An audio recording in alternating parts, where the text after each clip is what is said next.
எப்பயுமே பதட்டத்துக்குள்ளான ஒரு இடம், எப்பயுமே போர் பதட்டம், எப்போ பார்த்தாலுமே குழந்தைங்களுடைய அழுகை சத்தம் இப்படியே இருக்கிற ஒரு இடத்துல, இப்போ ரீசெண்டா பயங்கர பேசு பொருளா இருக்கு. பயங்கரமா திரும்ப ஒரு சண்டை எரப்ட் ஆயிருக்கு. என்ன ரீசன்?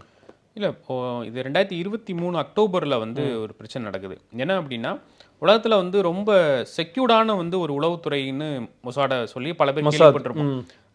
மொசாடுக்கே வந்து ஒரு டஃபஸ்ட் ஜாப் ஆயிருச்சு. என்ன அப்டின்னா, அன்னைக்கு வந்து ஹமாஸ் வந்து ஒரு தாக்குதல் வந்து நடத்திட்டாங்க. ஒரு பெரிய ஒரு செக்யூரிட்டி பிரீச் அப்படின்னு பேசப்பட்டுச்சு. இஸ்ரேலுக்குள்ள வந்து வந்து அவங்க அடிச்சுட்டாங்க. ஓகே. ஏவுகணை தாக்குதல் நடத்துனாங்க. ஸோ இந்த இதில வந்து ஒரு 150 பிணை கைதிகள வந்து இஸ்ரேல்ல இருந்து ஹமாஸ் வந்து கூட்டிட்டு போயிட்டாங்க. அந்த காட்சிகள்லாம் வந்து சோசியல் மீடியால வந்து ரொம்ப வைரலா பரவுச்சு. இந்த பணை கைதிகள மீட்கணும் அப்படின்னு இஸ்ரேலும் வந்து போர்க்களத்துக்கு வந்துருச்சு. ஆல்ரெடி வந்து அந்த பிரச்சனை வந்து இன்னும் வந்து இன்டென்சிஃபை ஆயிருச்சு. ஹமாஸ் வந்து என்ன சொல்றாங்க அப்படின்னா, எங்களுக்கான நிலத்த வந்து நீங்க திருப்பி குடுங்க அப்படின்னு வந்து ஹமாஸ் வந்து கிளைம் பண்றாங்க. அத வந்து இவங்க ஒத்துக்க மாட்றாங்க.